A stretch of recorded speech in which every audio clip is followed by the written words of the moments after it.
This is The Morning Press, a BrainIron.com production. Here's 11 minutes or so of news for today, Tuesday, January 16th, 2024. Former President Donald Trump won the Iowa Republican presidential primary last night, securing just over 50% of the vote and 20 delegates.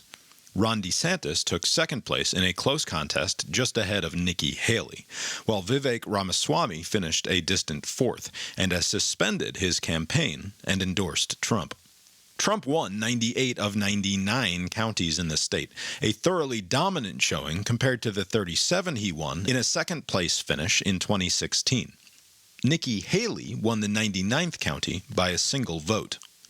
Asa Hutchinson, who received 191 total votes and finished sixth, officially suspended his campaign on Tuesday.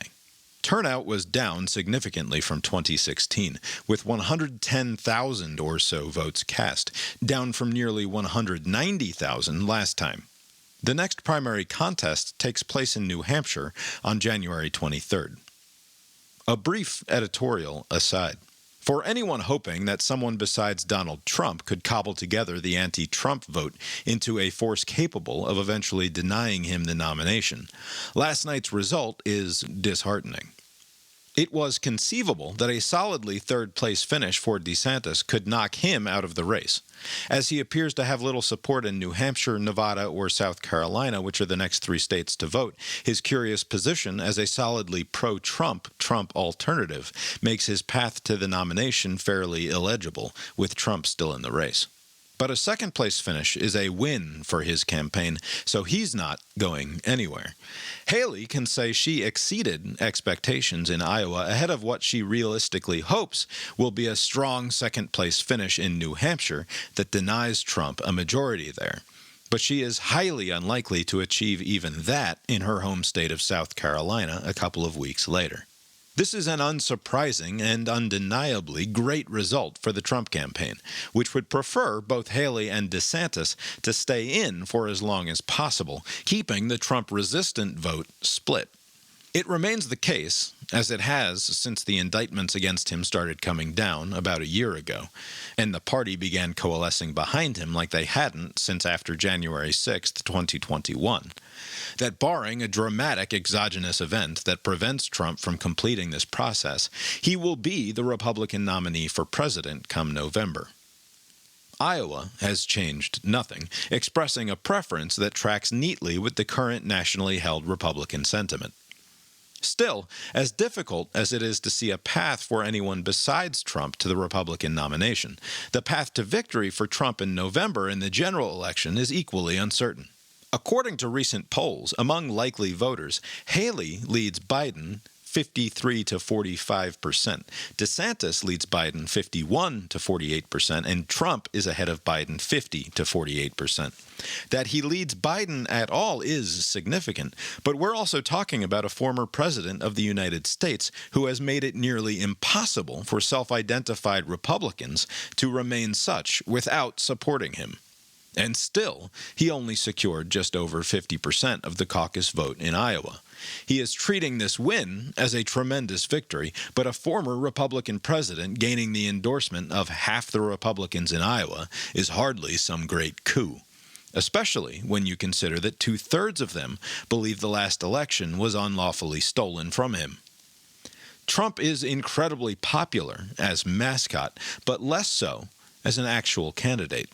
Biden, his presumed opponent, is a terrible mascot who almost no one likes, except as the only plausible way to keep Trump out of the White House. North Korea's supreme leader, Kim Jong-un, who is believed to have turned 40 last week, has spent much of the first few weeks of 2024 threatening South Korea and the United States, perhaps in an attempt to influence upcoming elections in the two countries, analysts say. Kim, known to drop the occasional flowery insult, as when he called then-President Donald Trump a mentally deranged dotard and a frightened dog in 2017. Around the new year, called South Korea, quote, a hemiplegic malformation and colonial subordinate state, whose society is tainted by Yankee culture, end quote, according to the AP. He further said that North Korea would, if provoked by the U.S. or South Korea, quote, deal a deadly blow to thoroughly annihilate them by mobilizing all the toughest means and potentialities without a moment's hesitation, end quote. On Tuesday, North Korean state media announced that it has closed its government's agencies dedicated to diplomatic communication with South Korea. The Associated Press reports that Kim said in a speech to the Supreme People's Assembly that it, quote, has become impossible for the North to pursue reconciliation and a peaceful reunification with the South, end quote. The heightened rhetoric and shuttering of previously semi-open lines of communication comes along with recent weapons tests and the planned launching of more military spy satellites, all of which experts on the country say are designed to have an impact on upcoming legislative elections in the South and the U.S. presidential election in November. The left-leaning Democratic Party of Korea favors cooperation and exchanges with the North in the hopes of eventual reunification, and is seen as more inclined to work with Kim in maintenance of the current status quo. The Democratic Party of Korea currently controls the parliament, but the conservative People Power Party won the presidency in 2022, an anti-communist party that has advocated for the renuclearization of the South and maintains highly antagonistic rhetoric with regards to the North. Somewhat erratic, threatening behavior towards the South and the U.S. will lead to concessions from a second Trump administration, Kim is thought to believe, including a potential for a reduced military presence in the region, less coordination between the South Korean and U.S. militaries, and perhaps even more of the legitimizing diplomacy that Trump engaged in with Kim during his first term. In brief and even more despairing news out of the Middle East, Yemen's Houthi rebels have vowed to continue to strike ships in the Red Sea, including especially U.S. vessels, and struck a U.S.-owned cargo ship on Monday, resulting in damage but no casualties. Iran claims to have destroyed an Israeli Mossad spy headquarters in Iraq's Kurdistan region, prompting Iraq to recall its ambassador in Tehran and raising tensions between the two countries. Hamas first threatened to kill or injure 3 specific Israeli hostages unless Israeli bombardment of Gaza stopped, and subsequently released video of the dead bodies of 2 of those hostages, narrated by the injured third. And finally, Israel bombed a Hezbollah encampment and weapons position along its border with Lebanon, in a strike carried out by Israeli special forces and described as, quote, unusually large, end quote. In planes running into each other on the ground news, on Sunday evening at Chicago's O'Hare Airport, a Japanese airline All Nippon Airways Boeing 777 plane struck the rear of a Delta Boeing 717 aircraft, while the latter was pulling up to its gate after landing. No injuries were reported. In Japan, at Nuchito's Airport in Hokkaido, a Korean Air airplane with 276 passengers aboard collided with an empty plane parked at a gate. Once again, no injuries were reported. These ground collisions of aircraft come 2 weeks after a Japanese airline plane taxied through a Japanese Coast Guard plane, crossing its landing runway, killing 5. A brief editorial aside, flying is, no doubt, still among the safest ways to travel long distances, and when it comes to safety and logistics, I implicitly, and perhaps somewhat racistly, trust the Japanese as much or more than any other country to get the job done safely. But recent events have got even this usually stoic traveler wondering, just what the heck is going on with Japanese planes on the tarmac lately? The federal government has declared that electronic signs designed to communicate messages to motorists on highways must be, quote, simple, direct, brief, legible, and clear, end quote, and have banned any references that are meant to be funny or attempt to make their point in a clever or potentially distracting manner. Holiday-themed warnings about driving star-spangled hammered or hocus-pocus drive with focus, for example, will not be allowed starting in 2026, according to new rules from the U.S. Department of Transportation.